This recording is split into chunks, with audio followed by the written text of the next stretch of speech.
Here we go. Today I was smart enough to bring extra coffee. How are you all doing this morning?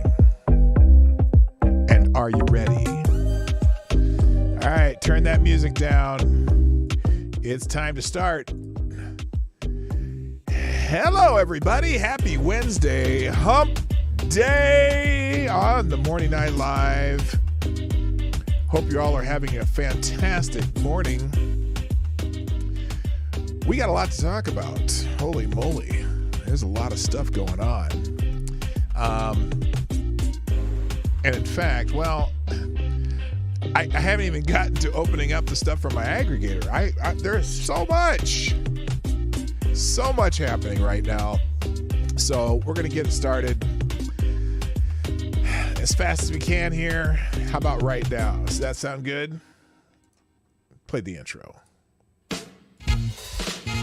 Ladies and gentlemen, coming to you live from the Lucky Dog studio in a hidden location somewhere in the upper Midwest of the United States of America, it's a brother making his own way but with all the wrong opinions.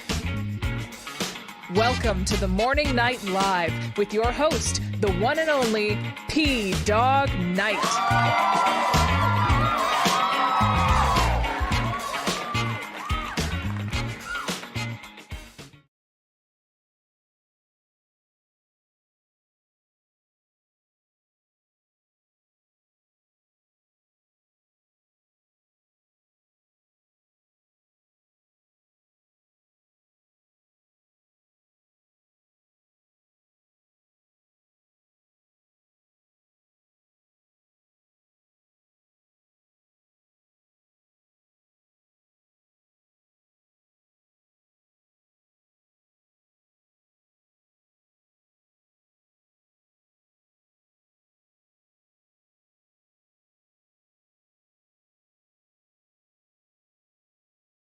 Here we go again. Good morning, everybody. Welcome to the Morning Night Live.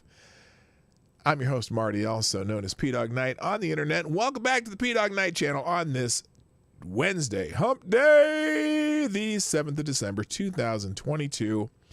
And I am clearly having a boomer moment, but that's okay. Look, we got a lot to talk about today, so I'm not going to dwell on that. We got a glitch. There's a glitch going on here, and that glitch is very, very interesting. We were told we were going to get the goods, right? We were going to get the goods. They were going to tell us it was going to be a tell-all, right? And instead of getting a tell-all, we may very well have a tell-some, as opposed to a tell-all. Go figure. You know, if there was never that, if I didn't have that problem with the echo when I was playing the intro, I would just let it go. But there's an echo when I play the intro, so I always mute it, and then I forget to unmute it. That's all right. You're here. I'm here. Shall we dance? 1, 2, 3, and whatever. Anyway, let's say good morning and get this thing started. Because like I said, I got a lot. In fact, I brought extra coffee to fill my little oldie store cup here because I knew that I was going to run out before I got here, because I actually kind of almost got here on time. So let me just, does this thing work? It's not working. Oh, because I got the wrong side open. I'm going to fill my cup here, and we're going to say good morning. Can you hear that? Does it make you have to pee? I hope it doesn't do it to me. Anyway, let's say good morning to everyone who's here and get it started. First in the chat over on Rumble is Advocatus Diablo, who gets the bell. Thank you for being here. Also on the Rumble, Scepter's Wolf and Simon Wolfwood. That's everyone over on Rumble. Be sure to subscribe on Rumble too. And if you're, well, obviously you are already subscribed on YouTube, but subscribe on both just in case. You never know. You never know. On YouTube, first in the chat is also Advocatus Diablo, who gets the bell. Yeah. Oh no! Wait a minute. That's incorrect. Anna Lynn gets the bell. What am I looking at? Also, good morning, JMK, Advocatus Diablo, Plague Grinch Zach, a.k.a. Zach Osborne. Also, good morning, Chicago Mike, Tyrannus, Alexandrius, Tamara Lynch, JD Grin. I said JMK. Got to scroll a little bit. James PFP, good morning, sir. Good morning also to Aaron Meredith. I said Ty, Alexander, excuse me. Wait, undead is a racist slur. Anyway, Septus Wolf's over here. Let's see. Simon Wolfwood. Kay's in the house. Welcome to our most anticipated game. Will YouTube stream? Well, it's streaming today. Also, good morning to Don Julio, Gulf City Biker and Trash Man, my favorite Canadian Jaeger Pony, Trippy Liberty, Rotten Corpse, Woodcutter, and Ryan R is in the house. Nice to see you. And I think y'all making fun of me for not hitting that mute button. Whatever. In my United States of whatever. Also, looks like Select Boys here. Yeah, boy. And Cindy Bishop, nice to see you. The gang's all here. By the way, hit that like button. Share the stream right now. In fact, share the stream. Share the stream. Now, I know all you people in the chat are already subscribed. But if you're listening to my voice and you're having trouble chatting, that's because you're not subscribed. Unfortunately, because of the weirdos that do that, those spam bots, that are always trying to get you to come to some sex website, I no longer allow non-subscribers to chat. But it's not a big deal. You just have to hit the subscribe button, then you can chat. And if you change your mind later, you can always unsubscribe. Although I don't know why people do it. I don't think Have I ever unsubscribed to a YouTube channel? Because I'm like subscribed to over 300. So many of them are even dead channels. Even dead channels, I don't unsubscribe. And the reason is, even the ones that I don't even care for anymore, I like to know what people are doing that I used to subscribe to. And in fact, one channel stopped putting on videos for about 3 years. Like, didn't put anything on YouTube. And then all of a sudden, they started doing videos and streaming again about 6 months ago. And I was like, wow, where have you been? And I went to their channel to see if there's anything on there. No, they literally left a gap of 3 years. Oh, you know what? I may have unsubscribed. No, I'm not. I didn't even unsubscribe from Jeff Holiday.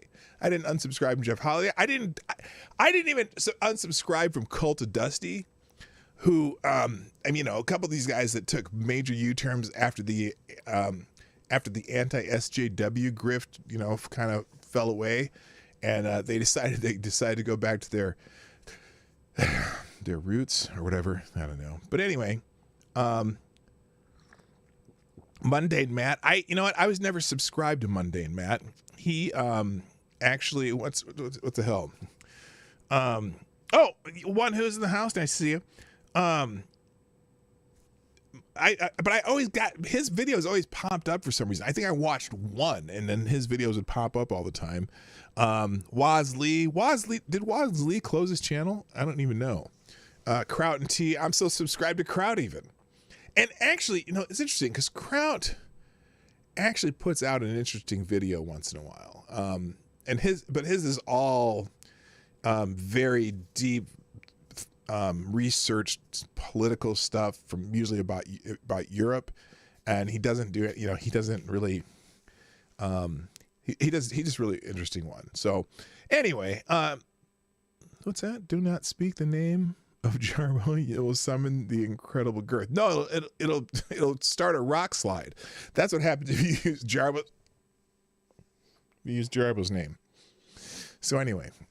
But I don't know that I've ever unsubscribed to it. There's some channels that are completely dormant. Even who was the one? Madeline Burns. I mean, she passed away a few years ago, and I'm still subscribed to her channel. There's just people. I just don't know why I don't do that, and I never understand why you would, unless someone really, really begins to annoy you, which I choose not to do. I'm going to try not to annoy you, even if I don't know how to use my mute button. Anyway, let me do a couple thank yous real quick.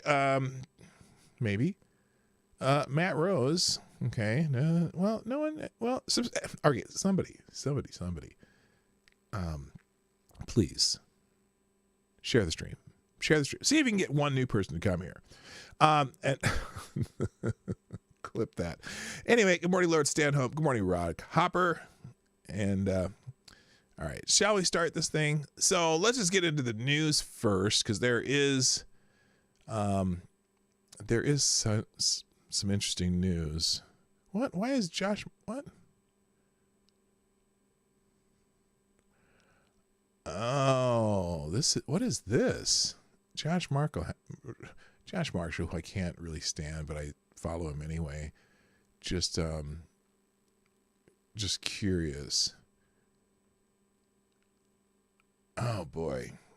Well, let's start with news. The big news yesterday, at least to the media, the big news yesterday, and it was in capital letters everywhere you can go, is Trump Organization guilty. Okay. Now,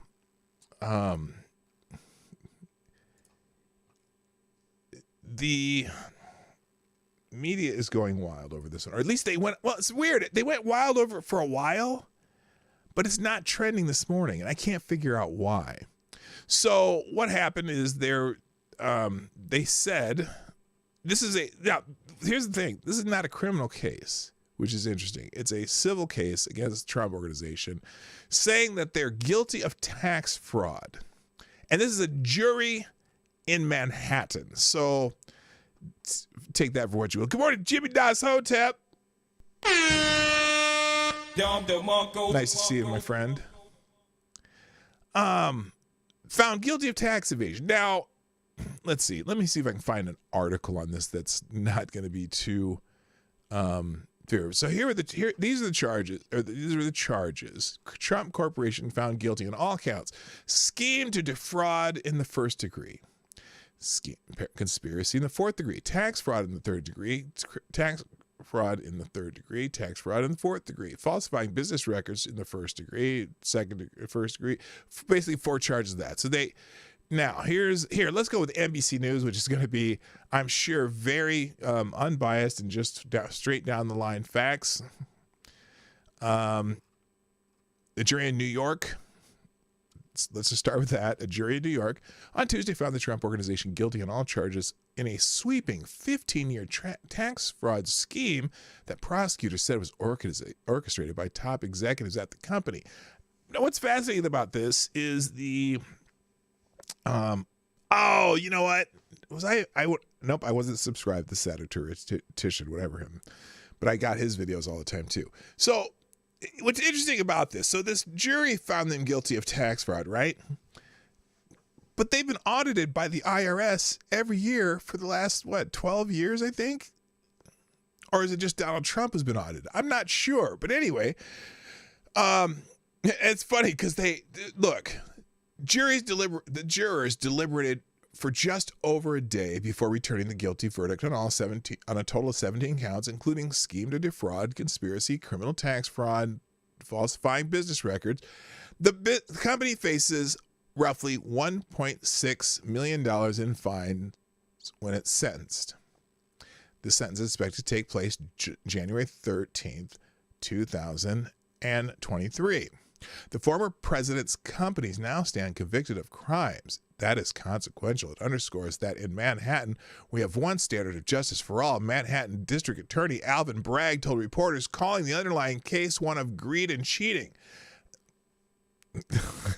The Trump Organization and Alan Weisselberg, its former longtime chief financial officer, were indicted last year after a multi-year investigation into the company's financial practices by the Manhattan District Attorney's Office. See, they've been targeting them for a long time. Remember, you give me the man and I'll find the crime. It has been that way ever since Donald Trump announced his run for president. They've been trying to find the crime, and apparently they've found one here. Prosecutors allege that 2 corporations that are part of the company, Trump Corp and Trump Payroll Corp, paid their already high-paid executives, including Weisselberg, even more by, quote, cheating on their taxes, end quote, through a series of schemes that included off-the-book perks like luxury cars and free apartments.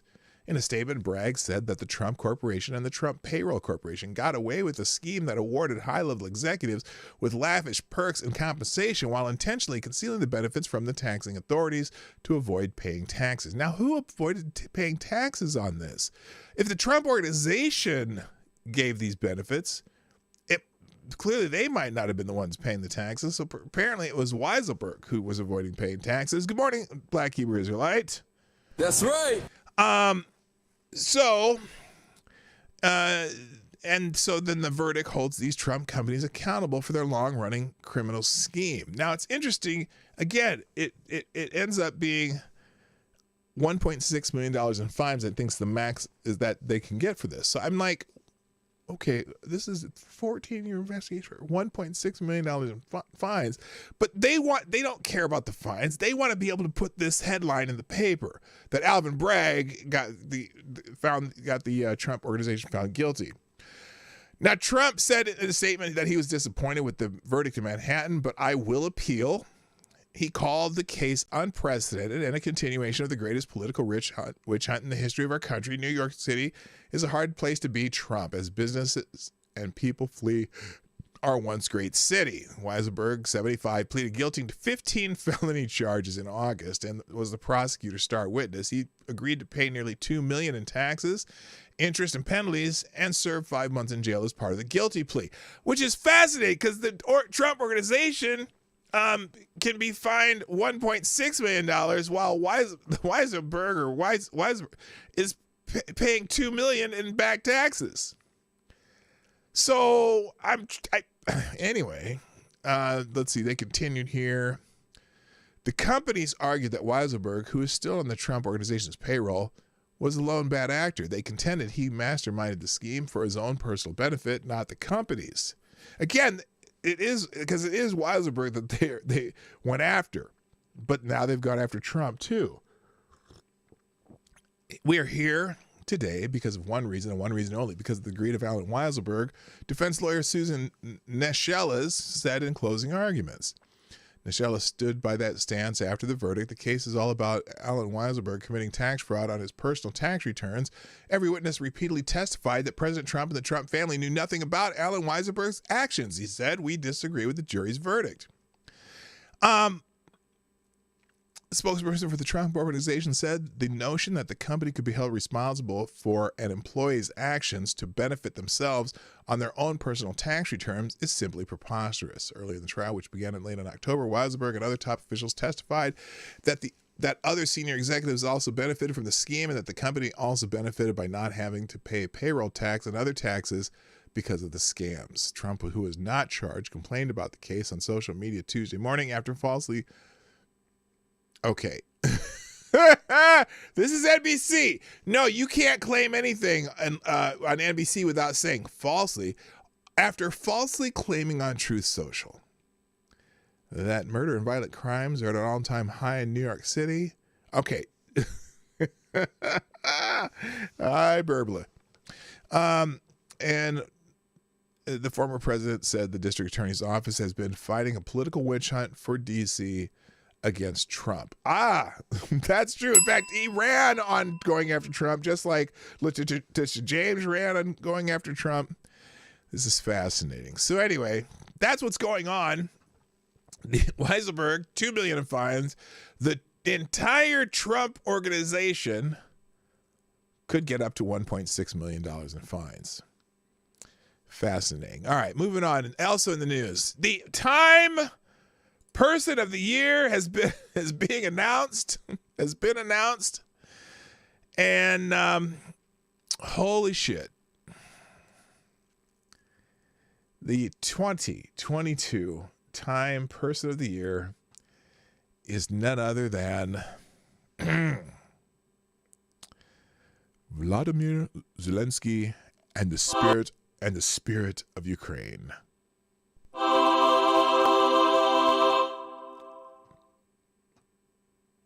Huh.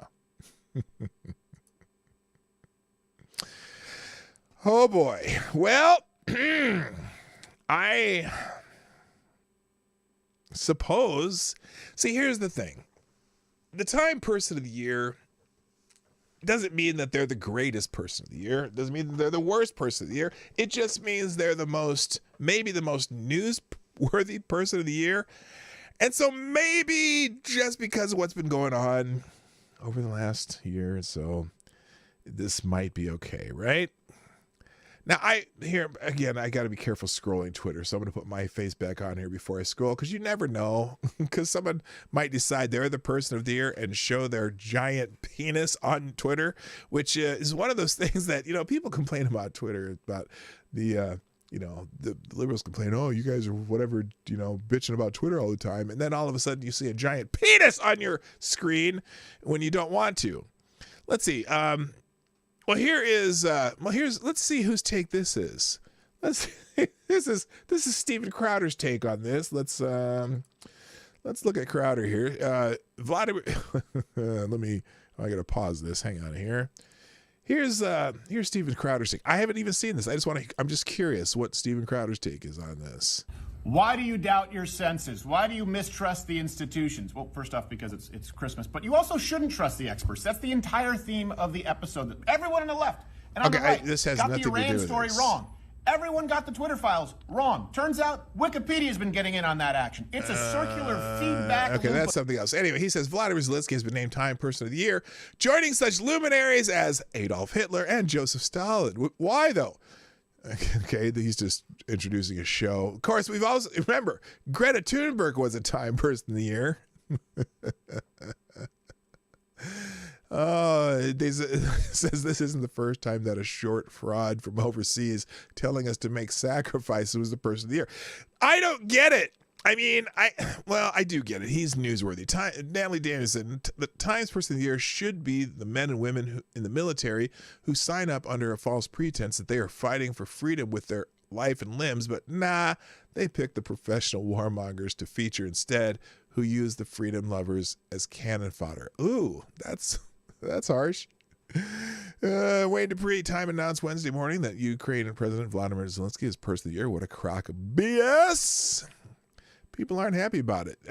Let's see what ABC News. Let's read the ABC News story. This will be good.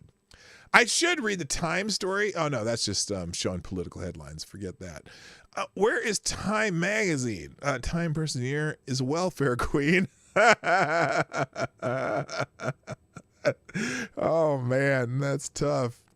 Vladimir Zelensky's been named Time Person of the Year. This person likes it because they have their little blue and yellow hearts there. You get it? That they kind of like the Ukraine flag. Oh my gosh, these people are annoying. The real Person of the Year should be Elon Musk. I think he'll be maybe he'll be the one for next year. Who knows? Yeah, Time Magazine's 22% should be Vladimir Zelensky. That or give it to the Ukrainian people. I feel bad for the Ukrainian people, like someone says. I don't know if they're being used. I don't know I really don't know what's going on there. But now, you heard the other day, not just trying to get back their own regions back, but now they've attacked a couple air bases in Russia. I don't know how well that's going to go. Anyway, also trending this morning in the news, Ted Cruz, for a sad reason. Ted Cruz's 14-year-old daughter attempted to end her own existence, and to clarify, it appears that Ted Cruz's 14-year-old daughter Carolyn has attempted suicide. Nobody likes Ted Cruz, but let's keep it respectful for the child, please, because people are being shitty about it. Be a human being when someone is dealing with a family situation. You won't want to argue with Ted Cruz on his politics, fine. Leave his family out of your tweets. Apparently people are being really crappy. She was taken to the hospital with a self-inflicted knife wound, and apparently she's recovering. There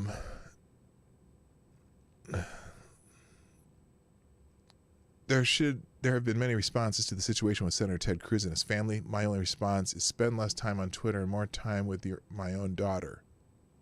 God bless anyone and everyone who sees this. That's actually, I like that answer. I like that answer. His only response is spend time with your own kids. That's probably a good idea. Because this person wants to make it political. A 14-year-old female child that lives in Texas came out last year as bisexual. Tonight she attempted suicide. This is what the hate laws against LGBTQ plus student children. The child is Ted Cruz. No.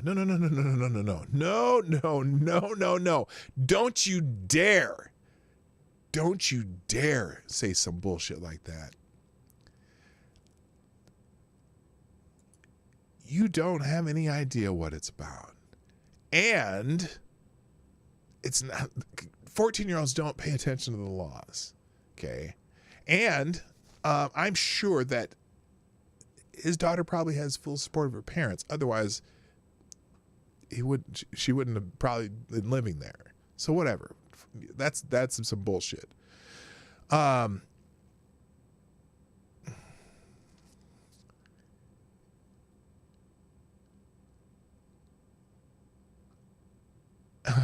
Yeah, there's a lot of people. I'm not even going to read some of this. I'll leave the thread open, but there's some people just talking bullshit. I'm sorry. And anyway, we're going to move on. Herschel Walker is in the news, obviously, because he has lost the race in Georgia. It's interesting. But of course, some people are going to Wajahat Ali, who's one of the biggest dickbags on the planet. Let's hear what he says about Herschel Walker losing. An overwhelming majority of white evangelical Christians voted for Herschel Walker, a man who paid for abortions, lied, allegedly physically threatened and traumatized his wife, and fronts for Trump, a criminal vulgarian. Their religion is white supremacy, not Christianity. He can find white supremacy anything. Good morning, Jen T. What's up? Now, people are criticizing the candidate. He was not a good candidate. In my opinion, I think there were better people in Georgia they could have ran, and they didn't. And I'll put that one on Trump's endorsement. Most of Trump's candidates won. 83% of his candidates won. This was not a good one, though. His Senate candidates that he endorsed did not do well because they focused too much on celebrity instead of connection. That's my personal opinion. They did not focus on connection with the voters in the states that they ran in. Mehmet Oz, no. Herschel Walker, connection as an athlete, but as a possible U.S. senator, no. Not a good candidate. So that's... and in fact, the lieutenant governor of Georgia said don't vote for Herschel Walker. Herschel loses. Rhinos on Twitter, it's all Trump's fault. Clowns. Yes, exactly. So I guess that's all I got to say about that. Raphael Warnock will be continue to be the senator from Georgia. They need to start looking at 26. But now the Democrats have a 51-49 majority in the Senate. So my question is, what kind of bullshit do you think these motherfuckers are going to try to pass between now and the end of the year? Now, there is a small minor caveat on them going hog wild for the next 13 days. 24 days, excuse me. There is one... There is something I believe. No, I'm not talking about Warnock's seat. I'm talking about the other guy's seat, Avocado Stialbi. I know they're in 6 years, but in 26 it will be what the other guy's up for election. So anyway, there is one set of brakes, or actually two sets of brakes that could stop them from doing anything super crazy. Because I thought maybe they would try to rush through some Supreme Court picks because they don't like what's happening in the Supreme Court right now. I don't think that's going to happen. That will not happen. But what kind of bullshit do you think they're going to try to pass between now and, because I think is it January 1st or January 2nd that they with people in Congress and the Senate. So the new Congress will be in, I think, January 2nd, I believe. Any suggestions? Anyway, all right. So, let's see. Andrew Catherine, Georgia's a blue state. Demographic change in that state. The Georgia of 2002 doesn't exist anymore. Georgia's GOP major mistake in Georgia is spending a ton of money down there. Let the Democrats have it. Oh my God, no, it's not a blue. Georgia's not a blue state. Remember, the state offices were GOP sweeps. This is someone out here. If you don't know what I'm talking about, this tweet right here. Andrew Catherine from St. Louis saying that Georgia's a blue state. Well, Stacey corrects her. Hi, Andrea. We had GOP sweeps in statewide leadership races. Walker ran well below those margins. You don't live here and may want to hush. Trump forced a candidate we didn't need with major issues when we had great candidates already in the race. And that is the truth. There were a couple really good candidates in Georgia that could have done better, just at least are known in Georgia as at least slightly in politics. I mean, why would you? I don't even understand the idea. I mean, I get it, citizen government, but the idea that you would put someone in the Senate, the United States Senate, the senior body of leadership in the Congress, someone who basically has not even no political experience, but I don't even know what kind of other background other than, football and MMA fighting Herschel Walker has. He's living off of, his glory days. Glory days. Well, let me find glory days. Straight at the mail. Good morning. Anyway, so I don't know. That's crazy. All right. Also in the news today, Van Jones is trending now. Van Jones is trending. He's got some brothers and sisters kind of mad, and I'm not really sure, but so he's keynoting. I don't know why people are so mad. I don't know why people are so mad, but here's what's going on with Van Jones. He was keynoting the UJA Federation of New York Wall Street dinner. Van Jones apologizes to the Jewish community for the silence of my community, allowing an African-American icon praise Hitler and Nazis, and we act like we don't know where that hatred came from. But he says the silence is over. I wish I had a copy of the speech. And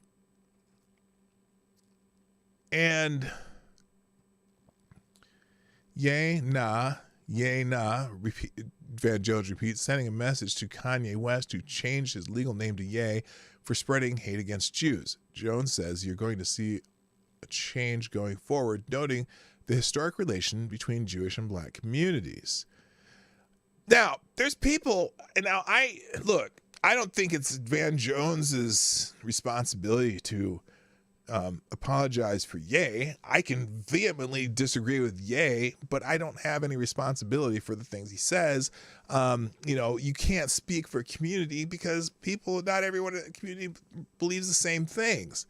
But there's people really angry about this.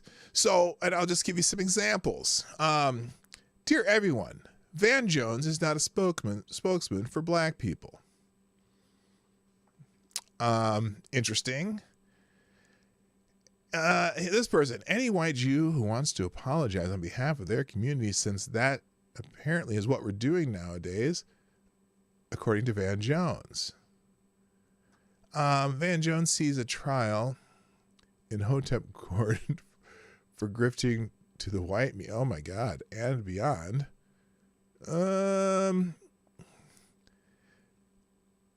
Van Jones nor Kanye West speaks for the black community. Jones speaks for himself and himself only. He is a disgusting, opportunistic puppet that has no shame. He's no different than Kanye, so he can shut his trifling trap. At least this person's saying the same thing. I'm sorry. Neither of those motherfuckers speak for me. Okay? I have respect for my Jewish friends and their whatever they do, and I think the stuff that Kanye said is nuts. But I don't need Van Jones apologizing for me either, because I didn't say what Kanye says. I don't agree with what Kanye said. Van Jones apologized to the Jewish community on behalf of black people for our silence where Kanye is concerned. Did I hear this correctly? End his slave mentality. Van Jones does not speak for us, and the Jewish community must apologize for their role in enslaving our people. That's an interesting one too. I don't know. I've never quite understood where that came from. I am, my stance on slavery. Slavery, worldwide institution that never even was questioned until probably the 1800s. No one was abolishing slavery anywhere in the world because it was a worldwide practice that had been happening since the beginning of humanity. And, you know, as we grew in our nation and the nations in the Western world that began to ban the practice, you know, there were people who've been enslaved of all races in all parts of the world. In fact, there's still slavery in this world today. You know, and yes, we as people of African descent in the United States had our terrible time too. But I just don't know how I can say, well, it's affected me. I didn't live in that time. Other people disagree with me on that. I'm fully aware of that. But I'm just like, come on. It hasn't affected me at all. And my great-grandfather was born a slave. So I'm coming from that perspective. I just, you know, it's oppression porn, and it's, I don't know. But anyway, so people are mad at Van Jones. Not this guy accused the black community of being silent on Ye's anti-Semitism. It must be another Van Jones, because yes, he took a picture with Candace Owens one time. You can't even see that. Someone threw this picture out here. Oh, he took a picture with Candace Owens. Well, that's when they were working on prison reform in the White House. They both were in that group. Okay, so yes, he took a picture with Candace Owens. My God, guilt by association. All right. I'm gonna check notifications one more time here. Let's see. Okay. Thank you, Mitch the Ripper, Rotten Corpse, and just those two who for tweeting out the show. I appreciate it. What else in the news? Let's see. We did Van Jones already. Van Jones. Do we do? Yes, we did Herschel Walker. Oh, Paul Pelosi. Paul Pelosi's trending today, and I'm not sure why.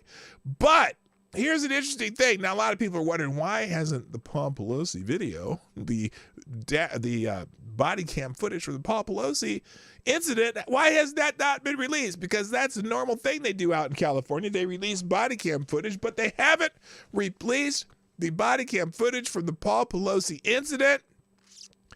Well, in fact, somebody says today is December 7th, 2022, and we still haven't seen any video from the Paul Pelosi incident. Goodness gracious. I can't imagine why. So Julie Kelly has this tweet here. Boy, they sure don't want any of the evidence in the case against Paul Pelosi's attacker to be made public. Very strict protective order recently filed. Someone, here, let me do this back here. We'll do a copy of this first of all. And let's see here. Paste that there.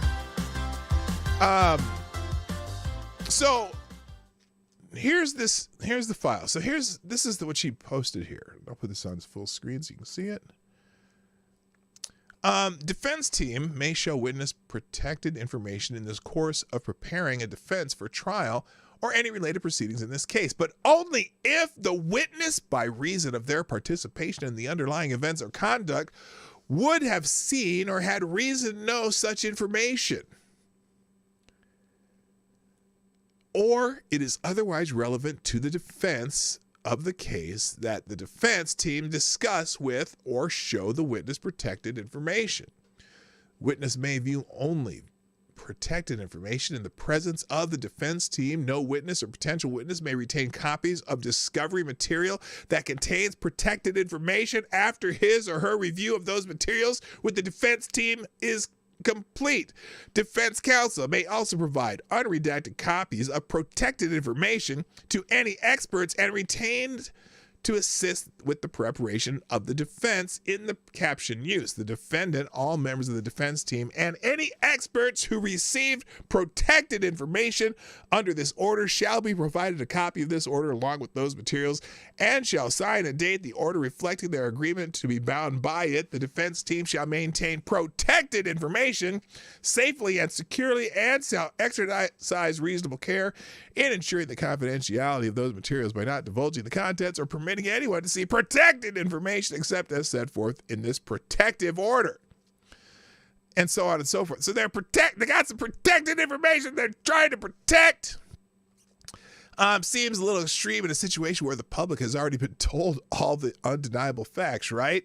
So here it is. It is hereby ordered. The defense counsel, their investigators, assistants, employees, and independent contractors, collectively the defense team, may review with the defendant all the discovery material produced by the government, but shall not provide a defendant with copies of or permit defendant to make copies of or have unsupervised access to any discovery material produced by the government that contains protected information unless the protected information has first been entirely redacted from the discovery materials. The government and defense counsel are ordered to work together to ensure that these materials are protected, but that defendant has as much access to the materials as can be provided consistent with this court order. Discovery material that clearly pertains to a specific defendant does not contain protected information regarding any other person, e.g. the defendant's own bank records, telephone records, and business records may be provided that defendant unredacted. So, I'm just curious. I mean, I'm sure this happens in other cases, but my God, what's going on here? So anyway, let's see. Amazon. Okay, that's just someone writing their own thing. Imagine believing the laughable Paul Pelosi narrative. So let's see. Tucker updates suspended NBC. Oh, here's remember the NBC reporter, by the way, that hasn't returned yet? That's from December 1st. We already saw that one. Now that Paul Pelosi has recovered enough to make public appearances, thankfully, I wonder if that poor reporter from NBC who got disappeared for his news report of the incident will ever be allowed back in public again. I don't know. Are they going to let him back? Oh, here's an interesting one. Now, this is Jeff Tiedrich, who's kind of one of those Trump derangement syndrome left-wing lunatics. Hey, everyone, the guy who dragged Paul Pelosi and Hunter Biden through the mud is asking for some privacy during a family crisis, and we're going to give that to him because Democrats aren't ghouls. That's false. He's talking about Ted Cruz, I bet. So apparently Paul Pelosi is, that's why the lefties are talking about Paul Pelosi, because they're saying, well, we can talk about Ted Cruz, but, you should be nice, but we're not going to be as mean as you were to Paul Pelosi. Got it. You know the difference between Democrats and Republicans. Republicans mocked Paul Pelosi. Democrats sympathized with and supported Caroline Cruz. Not all. The difference is hard, and it's a large divide. I got it. Of course, the situations are very different, right? We're talking about a minor who has done something that could have been extremely tragic, right? Versus Paul Pelosi, who apparently the first report said the guy was in his underwear. Now, maybe those reports were false. Also, the report said that he came. The current official report says that Paul Pelosi answered the door, but they didn't say that at the beginning. There's a whole lot of speculation about what happened. So, again, there's a difference between an 82-year-old adult who has the story that keeps changing versus someone's minor child. Now, I don't think it was right to drag him through the mud necessarily, but it's weird. Anyway, by the way, thank you. What? Oh, yay, Dolph Kittler for sponsoring the show. This is weird. I just looked over here. Thank you. Yay, Dolph. Oh, I got it. Yay, Dolph. Interesting. Yay, Dolph Kittler. Who says, I'm really liking Hugo Boss brown shirts. Okay, well, thank you, Yay, Dolph. Very unusual name, but Yay, Dolph, you are the new Streamlabs Superstar sponsor of the day. Thank you for sponsoring the show. Also, over on Rumble, thank you, Avocados Diabli, for sponsoring the show. Dropping a deuce in the tip jar. Says, I never mocked Pelosi. I ridiculed him. So there you go. That's special. So anyway, lots of people talking about Paul Pelosi and trying to compare it to the daughter of a senator who attempted to end herself. Whatever. We're still waiting for answers. But, the thing is, they're still covering up what's happened to Paul Pelosi. And we don't know why. Or maybe we do. Who knows? All right, moving on. Let's see. Oh, wait a minute. What happened to... Oh, shoot. Hang on. So I wanted to also recognize that today is December 7th. And if you don't know what December 7th is, we call it Pearl Harbor Day. I don't say it's a celebration rather than a remembrance of the awful day in 1941 when the Japanese had a attack on Pearl Harbor. It's trending number 1 right now. And so there's some people talking about this too, and taking this a little more seriously. For example, Tulsi Gabbard.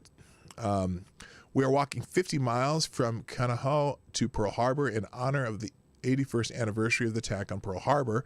Our brothers and sisters who have paid the ultimate price, we honor all those who serve and sacrifice and defend the safety and security and freedom of the American people. So I'm not going to play the video, but that would be Tulsi Gabbard walking. They're doing a 50-mile walk. Wayne Dupree, today in 1941, the Japanese Navy attacked the U.S. naval station at Pearl Harbor on the island of Oahu, Hawaii. Four U.S. Navy battleships were sunk, nearly 20 ships and hundreds of aircraft were crippled. 2,403 Americans, both military and personnel and civilians, were killed. Tim Scott's day on National Pearl Harbor Day, we honor Americans who lost their lives protecting our country. Because of their bravery and sacrifice, we live in a free nation. So just lots of people doing tributes for Pearl Harbor Day, a date which will live in infamy. December 7th, 1941. Today marks a somber moment for Americans as we reflect and commemorate the 81st anniversary of the attack on Pearl Harbor. So lots of people remembering that, and we always have appreciated the sacrifice that our military has made on behalf of this country. Now I know there's some controversy regarding how that all went down in 1941, but still we remember those who have made sacrifices for this country. All right, now let's get into finally the main event today. And it starts with a thread on Twitter by Matt Taibbi. Now, Matt Taibbi is the person who's doing the Twitter files drop along with Barry Weiss. And there was an interesting supplement to the original drop on Friday, which I'm going to start with that because this is fascinating. So Matt Taibbi yesterday put out this thing called Thread Twitter Files Supplemental. On Friday, the first installment of the Twitter files was published here. We expected to publish more over the weekend. Many wondered why there was a delay. Yeah, they were going to be publishing this all weekend. And Mike Savage, I see Mike Savage is over on Rumble too. Nice to see you. And good morning. Hello, Hig, too. We're sacrificed. Yep. That's what I was talking about. Anyway, so we were expecting more of this Twitter files things, right? Over the weekend, and nothing happened. And finally, yesterday, he puts this supplemental. And now he tells you why. We can now tell you part of the reason why. On Tuesday, Twitter Deputy General Counsel and former FBI General Counsel Jim Baker was fired.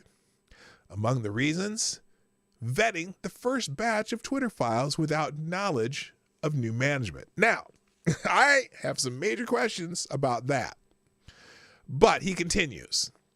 The process for producing the Twitter files involved delivery to two journalists, Barry Weiss and me, via a lawyer close to new management. However, after the initial batch, things became complicated. Over the weekend, while we both dealt with obstacles to new searches, it was Barry Weiss who discovered that the person in charge of releasing the files was someone named Jim. When she called to ask Jim's last name, the answer came back. Jim Baker. My jaw hit the floor, says Weiss. The first batch of files both reporters received was marked Spectra Baker emails. Baker is a controversial figure. He has been something of a Z-League of FBI controversies dating back to 2016, from the Steele dossier to the Alpha server mess. He resigned in 2018 after an investigation into leaks to the press. The news that Baker was reviewing the Twitter files surprised everyone involved, to say the least. New Twitter chief Elon Musk acted quickly to exit Baker Tuesday. Not like Jeffrey Epstein, though. Just saying. Reporters resumed searches through Twitter files material, a lot of it today. The next installment of the Twitter files will appear. Barry Weiss. Stay tuned. Now, this revelation is amazing for several reasons. First of all, how is it that nobody knew that Jim Baker was the person vetting the files? Did anybody over there know that Jim Baker was the person vetting the files? And if they didn't, why not? And it makes me wonder. Ooh, it makes me wonder. Ooh, it makes me wonder.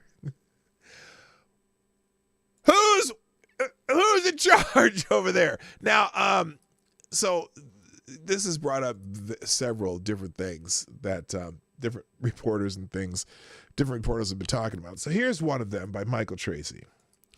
It says the Nothing Burger crowd, because a lot of people were calling this whole thing a Nothing Burger, which I said, remember yesterday I said, this is really probably just the tip of the iceberg. This is just the tip.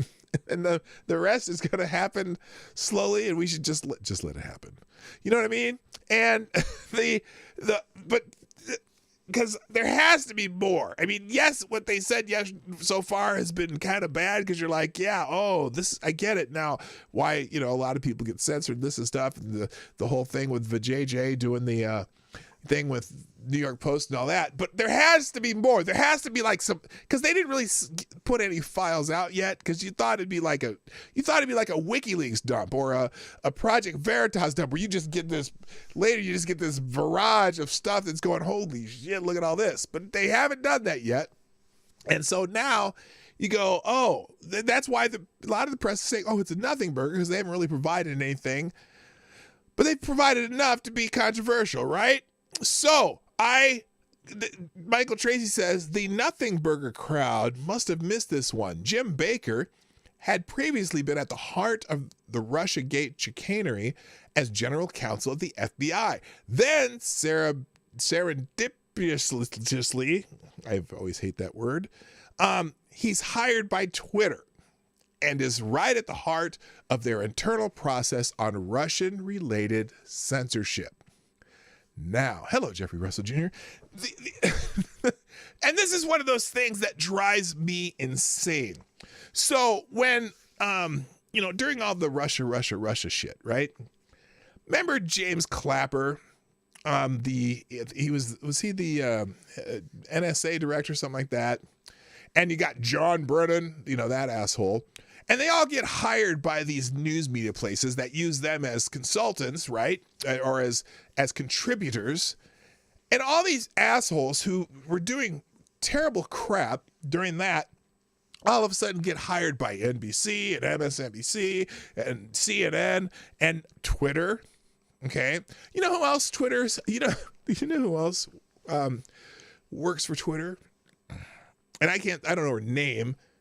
But Dr. Anthony Fauci's daughter also works for Twitter and also had a hand in some of the censorship of any COVID stuff, right? So if you talked about COVID on Twitter, she was part of the team that was helping censor that. And in fact, Dr. Anthony Fauci and some of those people had regular contact with the social media companies on what people were allowed to say, including doctors who probably knew a little bit about, treating diseases and, weird things, right? So anyway, now this is interesting because Matt Taibbi, when he put out this first batch of stuff right here, put this in the mix. Oh, I can't see it there. Let me get full screen so you can see it. Let's see. That'll work. Jim Baker knew, I support the conclusion that we need more facts to assess whether the materials were hacked at this stage. However, it is reasonable for us to assume that they have been, and that caution is warranted. This is talking about the he's talking about the New York Post story, the laptop story, with Jim Baker's name right there. There are some facts that indicate the materials may have been hacked, while others are indicating that the computer was either abandoned and or the new owner consented to allow the repair shop to access it for at least some purposes. We simply need more information. Now remember who this is. This is the former general counsel for the FBI.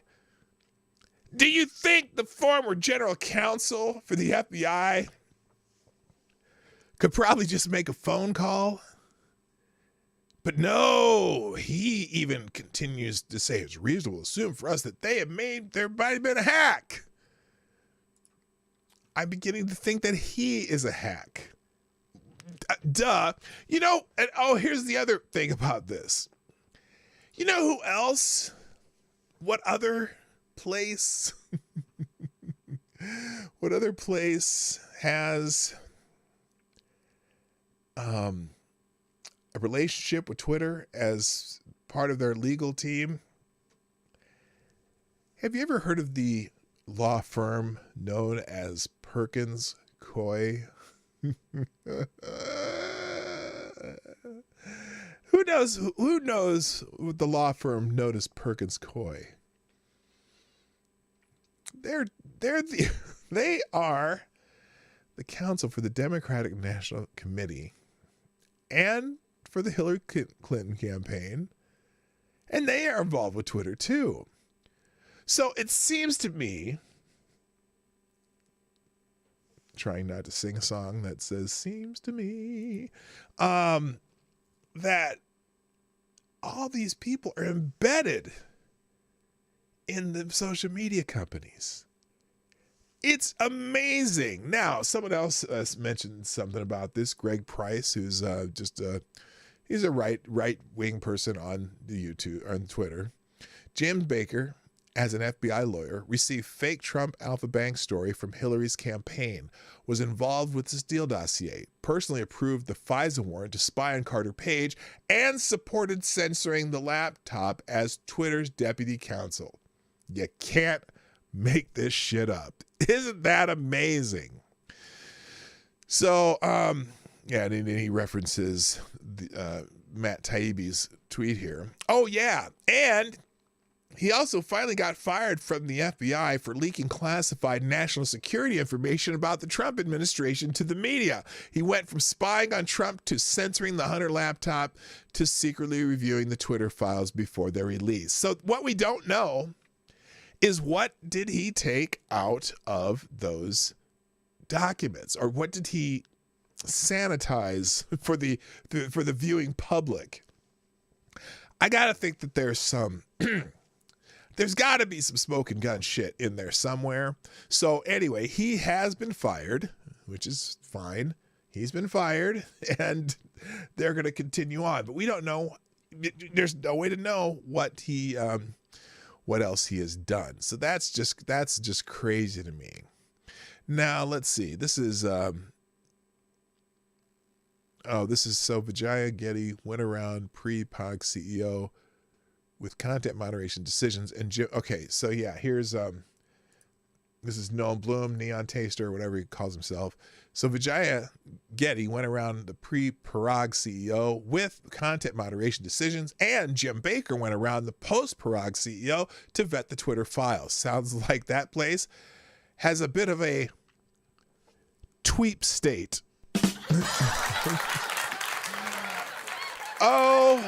Oh my goodness. My goodness. It's amazing. So let's move on. I already talked about the Trump tax fraud trial, the organization. So I do have articles from the New York Times about that. I also have an article from the Daily Caller about that, or excuse me, Daily Wire. And I haven't read any. I've basically been just reading it from other news sources. So if you want to, I'll put those with the other links. Let me move those over real quick here. And that's as far as I got today. So let me pull out a couple articles here from my aggregator. I was going to talk about some First Amendment stuff today too, because yesterday we talked about the JCPA, and now apparently they've removed that from some defense authorization bills. So here's a Breitbart article from this morning. Severe blowback on effort to include media cartel bill JCPA in the defense bill forces congressional leaders to remove it from the bill. That is a good thing. Congressional leaders stripped from the annual defense package a controversial proposal that would have allowed media organizations to create cartels to collectively bargain with big tech companies. Text of the National Defense Authorization Act released on Tuesday evening shows. The revelation that the Journalism Competition and Preservation Act has been stripped from the text of the NDAA after congressional leaders had agreed to include it just days ago is a massive development that comes after congressional leaders were caught off guard by the swift and severe blowback to the effort, according to Breitbart News. The removal of the proposal is a massive win for conservatives after sweeping criticism from across the political spectrum came in the wake of reports that Senate GOP leader Mitch McConnell had caved to Democrats on this, but particularly criticism among Republicans who were shocked leaders had agreed to include the Journalism Competition and Preservation Act in the National Defense Authorization Act. Several GOP senators joined in the chorus of critics in public and in private, ripping the push to shred and delay the release of the NDA's final text by more than a full day and throwing the final weeks of this lame duck Congress into disarray. Good. It should not have been in that bill anyway. So there. All right. Let's see. What else we got? I'll have the full article in the links, obviously. Also, this is, which is this from? Oh, this is from Spectator. The liberal media mafia versus Matt Taibbi. Let's check this one out.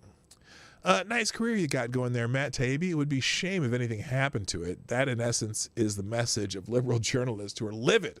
That longtime journalist Taibbi, a veteran of Rolling Stone. Rolling Stone, by the way. He's from Rolling Stone magazine. You know he's not on the right, but they don't like what he broke the rules as far as they're concerned.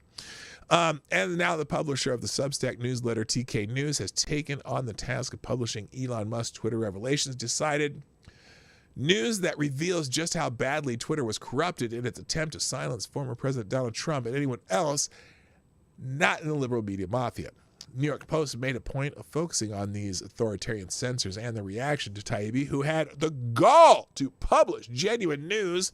The Post headline said, quote, "Left-wing journals attack reporter Matt Taibbi for exposing Musk's Twitter files."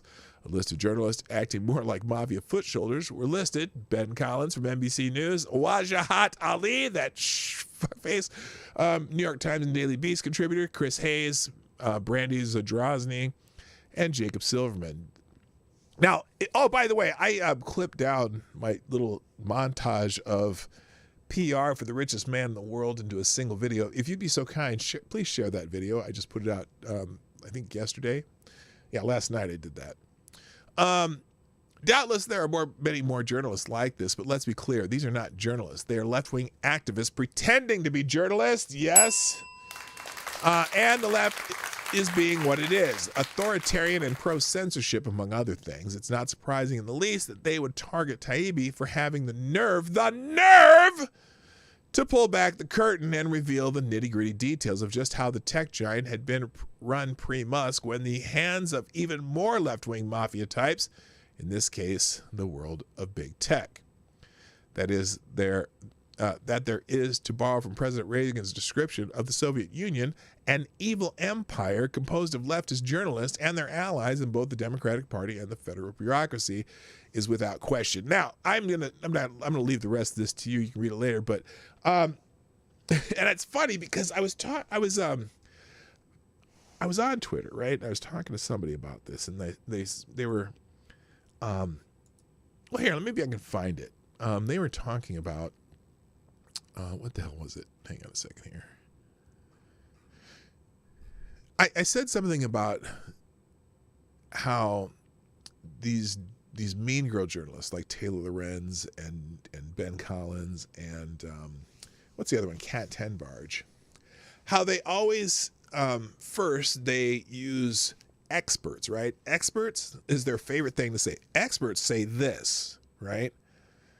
And then they always have the sources that someone close to the situation is one of their sources, or their sources are always this kind of circular group of left-wing organizations and NGOs and stuff like that are all like just very ideologically focused in one direction. So, for example, they love to use Christopher Boozy, for example. He's the bot sentinel guy. The bot sentinel guy has a fake website that supposedly he's an expert on internet harassment and shit like that. They always use him, and he's a fraud. I mean, let's just be honest. He's a fraud as far as I'm concerned. I'm looking forward to the Nate the Lawyer's lawsuit coming to fruition on him, but he's already in default on another lawsuit. But anyway, they use him a lot, or they will use Media Matters, or they'll use the trans person from Harvard who is very, very, just left-wing lunatic, and they will, they'll constantly use those, but their headlines, the way they write, get people in trouble. So, for example, when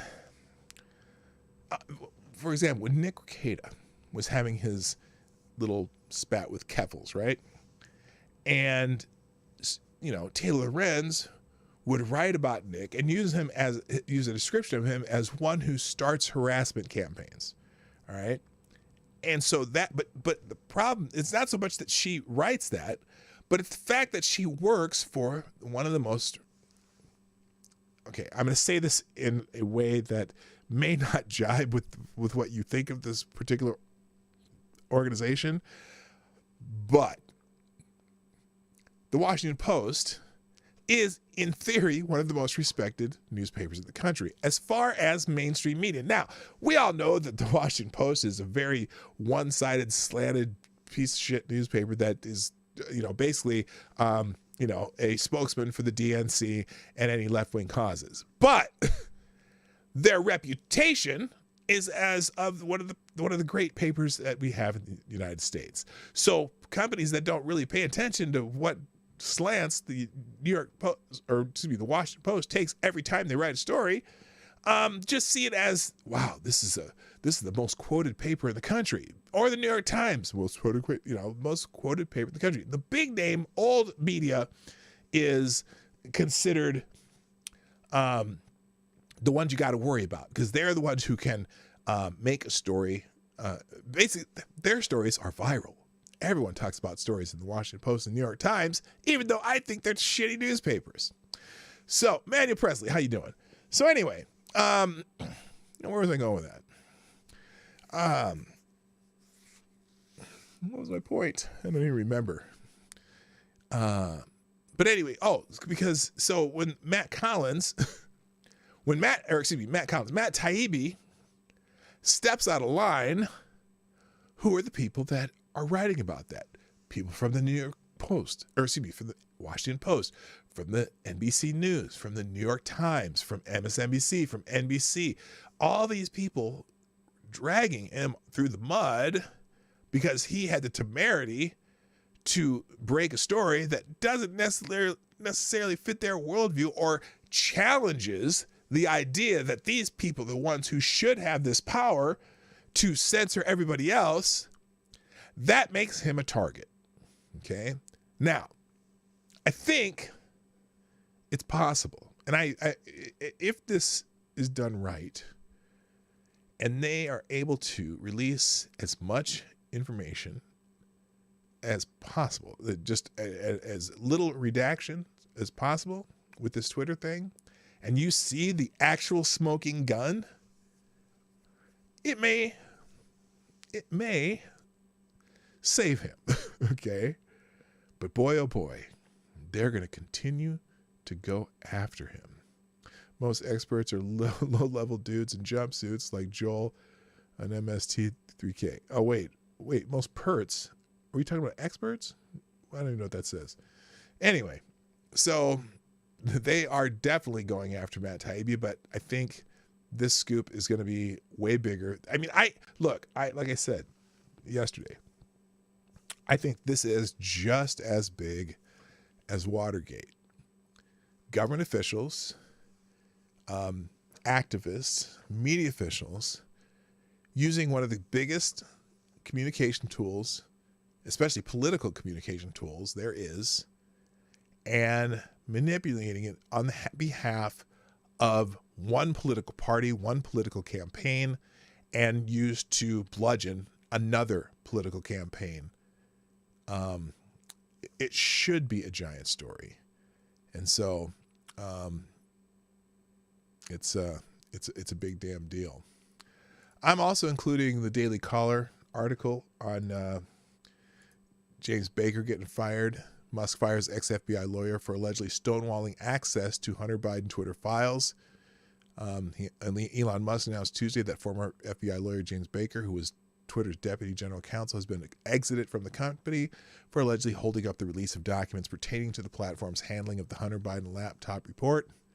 In light of concerns about Baker's possible role in suppression of information important to the public dialogue, he was exited from Twitter today. Musk posted on the social media site in response to Matt Taibbi's tweeting on Sunday column by constitutional law professor Jonathan Turley.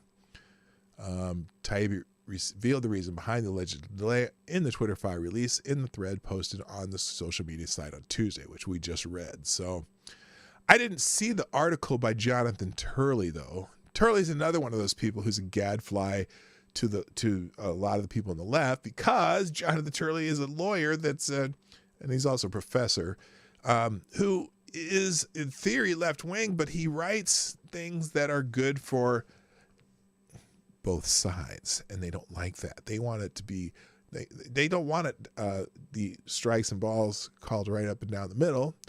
They want to they want to be able to control the message, the narrative. And there you go. Now, we did mention yesterday also that the EU has threatened to shut down Twitter as Musk eases censorship rules.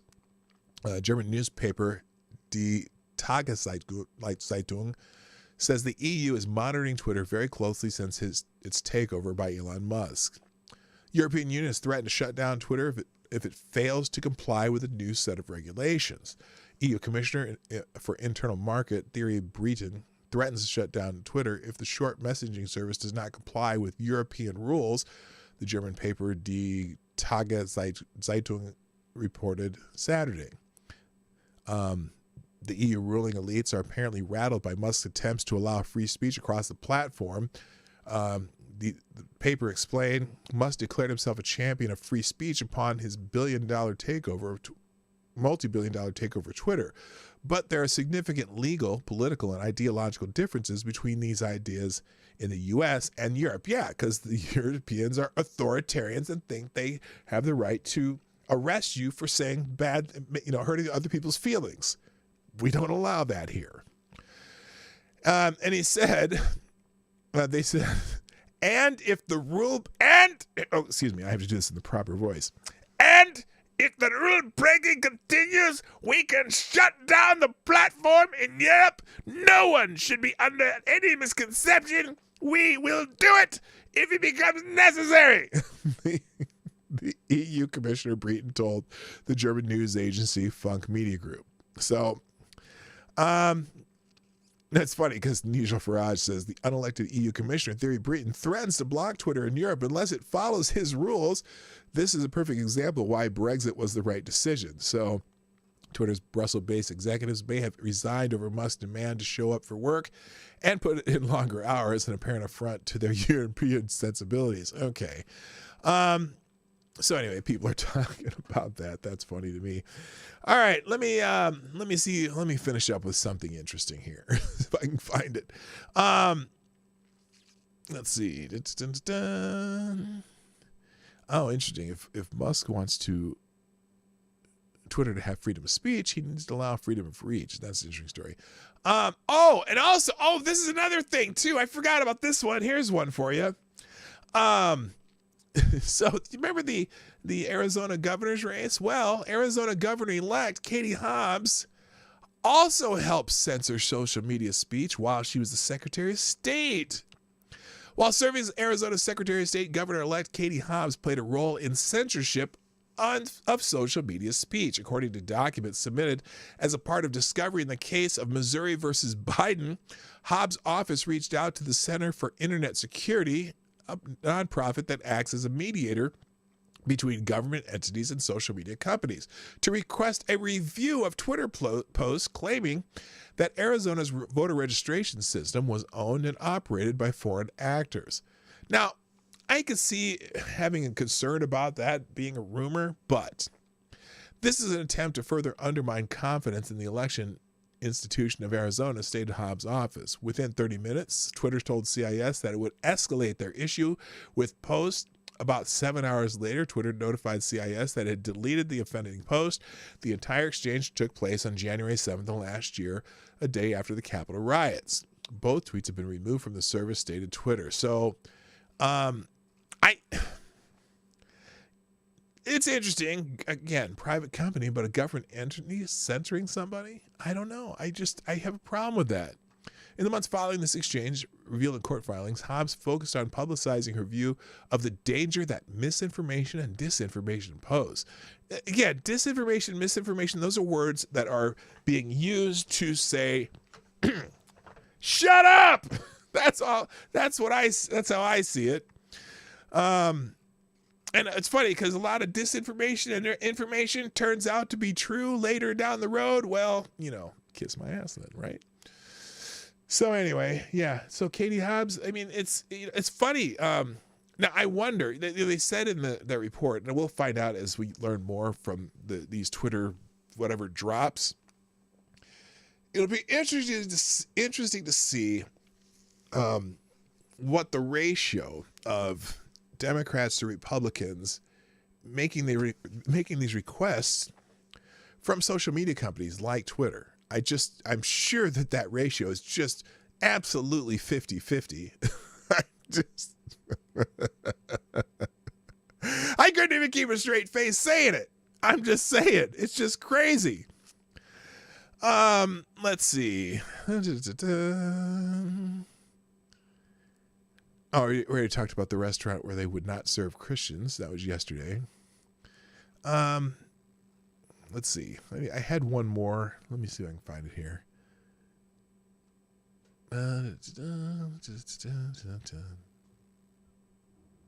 Oh. Okay. We're going to finish with this one because, again, reason number 461 on why to homeschool your kids if you're able. A school board held a closed-door presentation on how to hide kids' gender transitions from their parents. Oh, isn't that special? A North Carolina school board held a presentation detailing the district's transgender policy, stating that the school had no obligation to report a student's change in gender identity to their parents, according to a presentation made public by the Parents Defending Education. The presentation at the Charlotte-Mecklenburg School District Board of Education meeting on August 17 detailed the district policy, which explains that a student can request a name or pronoun change at school without parental consent, according to the presentation. The policy expands, stating that if a student's parent is, quote, disapproving, end quote, of the gender transition, the school should work with the student and decide if and when a parent should be involved in the process. Quote, There is never a justification for a policy that calls for the deliberate withholding and concealment of information from parents about their child. Erica Sanzi, Director of Outreach for Parents Defending Education, told the Daily Caller News Foundation, this policy is based on an ideology and it has no place in schools. Educators should use a student's legal name and pronouns when talking with a parent unless instructed by the student or parent to use a different name, the policy stated. Students are permitted to use bathrooms and locker rooms on the basis of gender identity under the policy. On overnight trips, transgender students should be in a situation that makes them most comfortable, and permission should be given before revealing a student's gender identity to other students or educators, the policy stated. Now, wait a minute. Okay, now this one's, I'm confused. So it says on overnight trips, transgender students should be in the situation that makes them the most comfortable.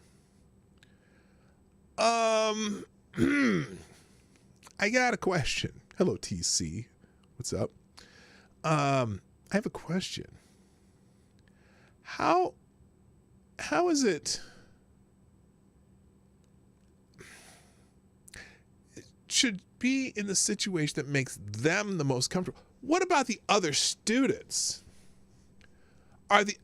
When you say that the transgender student should be in the situation that makes them most comfortable, so for example, let's say they have an overnight trip and they're supposed to put people in, they're supposed to have a roommate. They're in an overnight trip and they're a roommate in the hotel or whatever. What about the non-transgender student? Is the non-transgender student allowed to be in a situation that's most comfortable when the transgender student is around? Like, for example, if a girl, they're forced to room with other kids, and then there's a transgender student and the girl's not comfortable maybe rooming with that transgender student, should she be forced to do that? Is that what they're saying here? The only people who have the rights is the one who has the different situation, right? Everybody else, remember the girl, the volleyball team up at, I think it was New Hampshire or wherever, and there was a transgender student on the volleyball team, and the girls didn't feel comfortable changing in front of that transgender student in the locker room, and one of them said something, and they said that the other transgender student was out there just staring at him, watching him change clothes, and so they were uncomfortable. So they went to an official in the school, and the official in the school said, well, then you guys are no longer allowed to use the locker room because we have to make sure that it's comfortable for the transgender student, and so you have to go change it in a different place. Who's allowed to be uncomfortable and who's not? This is crazy. I'm sorry. It's just nuts. Anyway, and schools across the country are implementing transgender policies to keep gender transitions hidden from parents. A Minnesota middle school teacher used a back-to-school survey to ask students if there is a different name they would like to go by and keep hidden from their parents. A Pennsylvania middle school implemented a policy that tells educators the student has a right to keep their gender identity private at school. Charlotte Mecklenburg School District Board of Education did not immediately respond to the DCNF's request for comments. So anyway, they're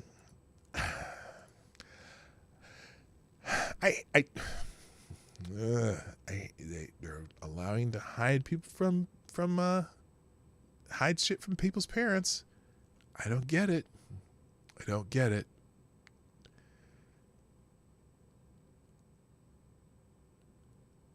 Oh, wow. Okay, I was going to make that the last one, but here's a new one.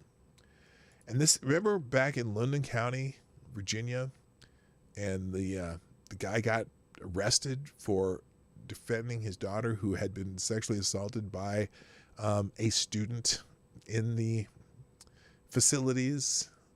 That student that had a self-identification.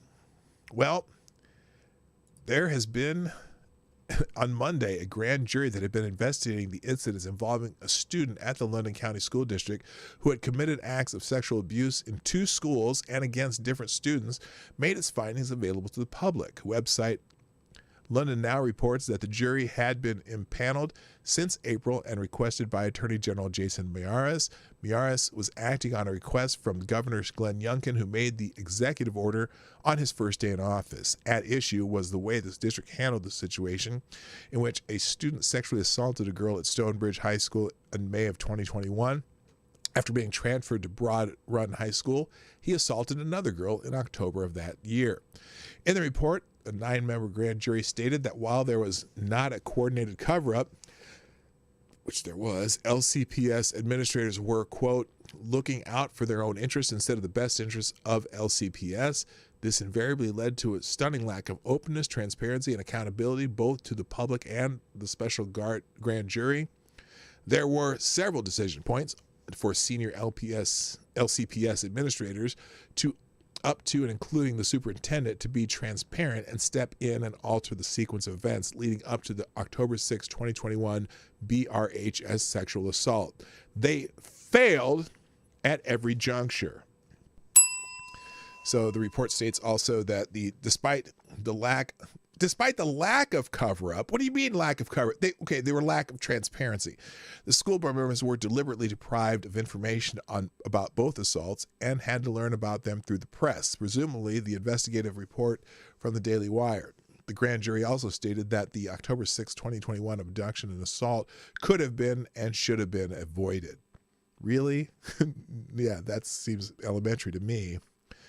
Also noteworthy, the report also recounts how the father of the victim of the October 6th incident was escorted from Stonebridge High School, and that the school's principal asked the superintendent's office about obtaining a letter of no trespass against the father.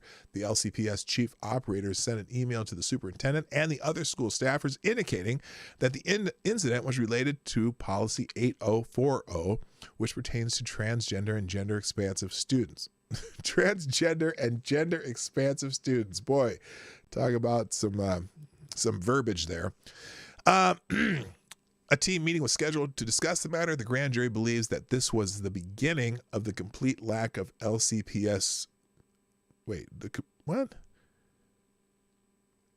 The grand jury believes that this was the beginning of the complete lack of LCPS surrounding this situation.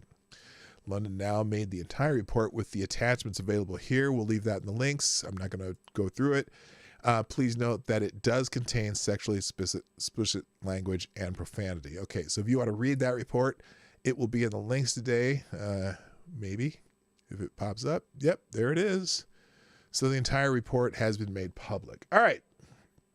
And on that note, I need to go. So, ladies and gentlemen, thank you for joining me today on the Morning Night Live. Did I miss something? No, I got it there. I'm here Monday through Friday, 10 o'clock Eastern, 9 o'clock Central. Please hit the like button before you go. Share the stream. And if you want to sponsor the show, like Yadolf Kittler, you can do that at pdognight.live. Also, if you're watching on replay, put a comment in the comment section. I'd like to know, what was my question earlier? Well, what do you think about the show today? I'm a little discombobulated, and every time I have that mute thing happen at the beginning of the show, I kind of lose it. But anyway, I hope you enjoyed the show today. I gotta go. My name's Dawg Knight, and I am out of here. Bye bye. Hey, this is Dawg Knight, and thank you for watching today on the Dawg Knight Channel. If you have an observation or remark you'd like to make about this video or my channel, I absolutely welcome you to write it in the comment section down below. I really look forward to hearing from you. And before you go, if you like what you saw but you're not already subscribed, please make sure you hit the subscribe button and definitely click that bell that pops up afterwards so you'll be notified when I post new videos or when we go live. I broadcast my live show, The Morning Night Live, Monday through Friday at 10 o'clock Eastern, 9 o'clock Central. A special thank you to all the supporters of this channel who share our videos on social media and who make donations through Streamlabs, YouTube, Venmo, and Cash App, which are all linked in the description down below. Thanks again, and until next time, I'm Dawg Knight, and I'm out of here.